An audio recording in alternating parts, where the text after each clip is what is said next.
A True Martial World, Bab 64, Judul, Perbaikan Tulang Desolate selesai.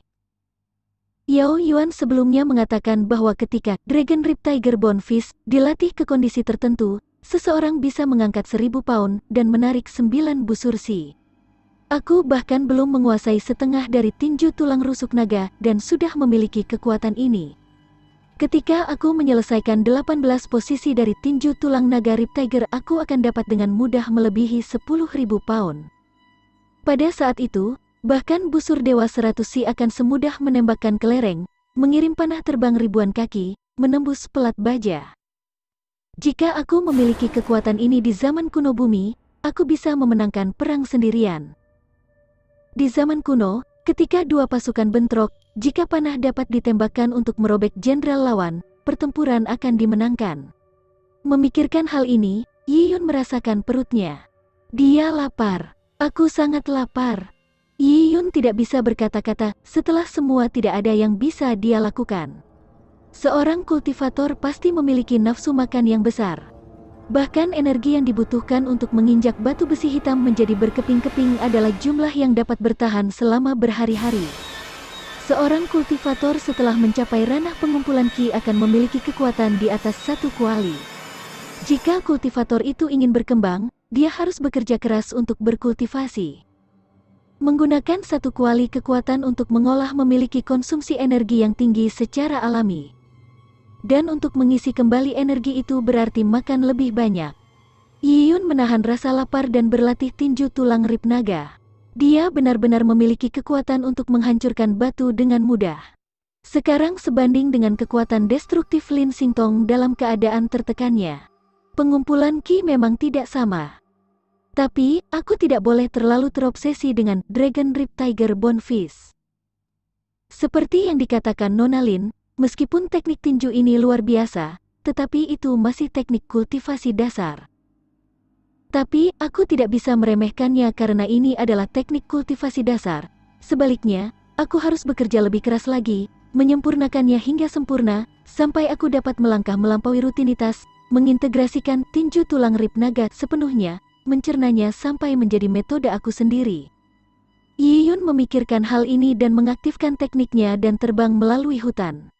Seperti kucing, dia melompat kembali ke rumah pohon. Di rumah pohon, Jiang Xiaoru masih tidur. Tapi dia belum tidur nyenyak. Dia berbaring di sisinya dan paha ramping mengintip dari selimut dan telah erat menggenggam selimut. Pada saat yang sama, tangan kecilnya menggenggam sudut selimut dan wajahnya pucat dengan alis cemberut. Dari dahinya yang bebas kerut, sederet keringat muncul.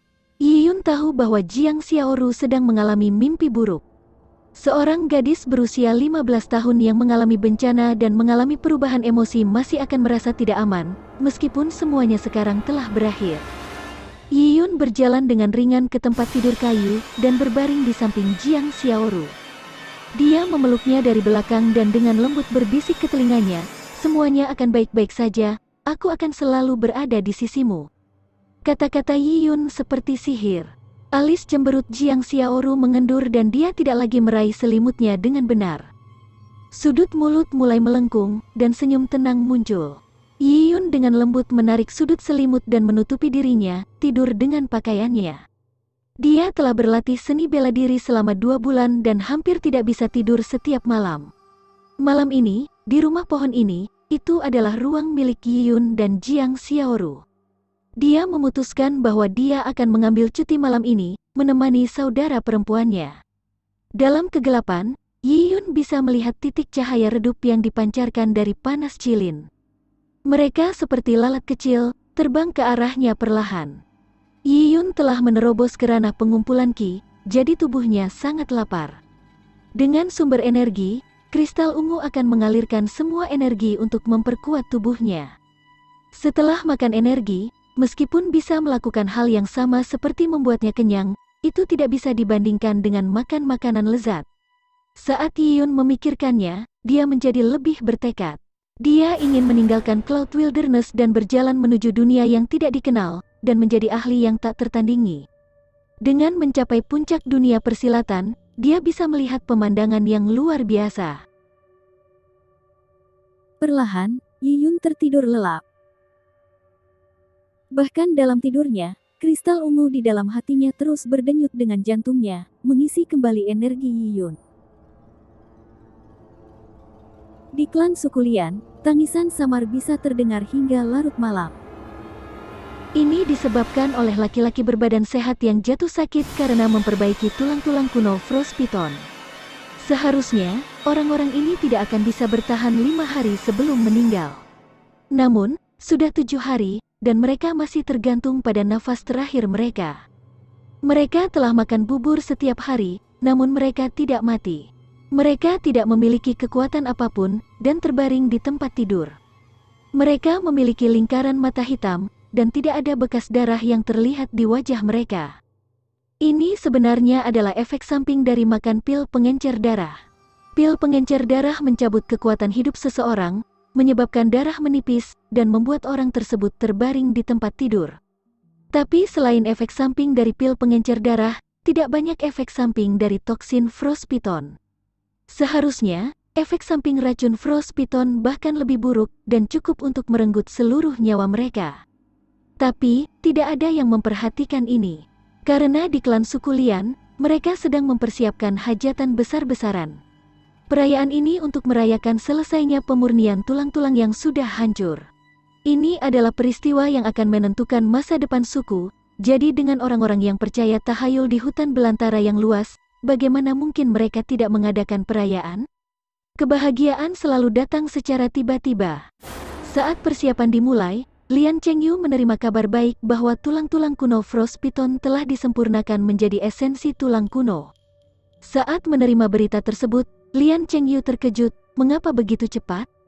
Ini lebih awal dari perkiraan 10 hari. Menurut panduan teknik, 10 hari lagi untuk menyempurnakan esensi tulang kuno adalah prediksi terbaiknya. Hahaha, sangat cepat. Chengyu, kakek memberimu selamat. Saat tawa itu berlalu, pemimpin klan suku Lian perlahan masuk. Wajahnya penuh kegembiraan. Dia memang senang. Dengan tulang-tulang kuno yang disempurnakan, Lian Chengyu bisa masuk ke alam Purple Blood dan setelah dipilih oleh kerajaan surgawi Tai'ah, prestasinya akan memungkinkan hewan peliharaannya untuk naik ke surga. Sebagai kakek Lian Chengyu, dia telah memainkan peran besar di dalamnya. Dia bisa mengikuti Lian Chengyu ke kota untuk menjalani kehidupan yang nyaman. Meskipun dia adalah pemimpin, dia muak dengan kehidupan yang buruk dan sudah berencana untuk menghancurkan klan suku Lian. Akan sangat bagus di kota. Orang-orang di sana kaya dan dia bisa mendapatkan beberapa selir dan dengan damai menikmati kenyamanan sisa hidupnya. Bagus. Itu terlalu bagus. Lian Chengyu sangat bersemangat. Ketidaksenangan Jiang Xiaoru yang hilang telah lama terlupakan. Dibandingkan dengan relik tulang desolet, apa itu wanita? Di masa depan ketika dia meroket, apakah dia akan kekurangan wanita? Bagaimana persiapan acaranya? Tanya Lian Chengyu. Itu terjadi terlalu tiba-tiba, dan perayaannya tidak disiapkan. Aku akan meminta orang untuk menyiapkannya dalam semalam. Besok, kita akan membunuh ternak kita untuk menghormati surga. Chengyu, harapan suku sekarang ada padamu, kata pemimpin sambil menepuk bahu Lian Chengyu. Dia telah menaruh semua harapan pada Lian Chengyu. Besok, bagus. Besok akan menjadi harinya. Meskipun Lian Chengyu tidak tahan menunggu untuk makan esensi tulang kuno, dia tahu bahwa untuk mencapai kebesaran, dia harus mempertajam pikirannya. Kesabaran sangatlah penting. Lian Chengyu telah menunggu selama bertahun-tahun, jadi dia bersedia menunggu hari lain. Dia tahu bahwa dia telah berjuang dengan susah payah untuk mendapatkan relik tulang kuno. Untuk menyesuaikan kondisi mentalnya, dia harus menenangkan diri sebelum memakannya. Hanya dengan begitu itu akan mencapai efek maksimum, memungkinkan dia untuk masuk ke alam Purple Blood. Hari itu banyak tetua suku berdoa di kompleks pemimpin klan suku Lian. Adapun Lian Chengyu, dia dilayani oleh 4 gadis, mengurus setiap kebutuhannya. Keempat gadis ini berusia sekitar 16 tahun. Mereka semua kurus, tapi kulit mereka kasar dan terlihat lebih rendah dari Jiang Xiaoru. Namun dalam klan suku kecil seperti klan suku Lian, mereka adalah salah satu yang tercantik. Jika itu adalah hari biasa, Lian Chengyu akan melakukan seks dengan gadis-gadis ini, tetapi hari ini pikirannya masih seperti air, saat dia mengondisikan kondisi mentalnya.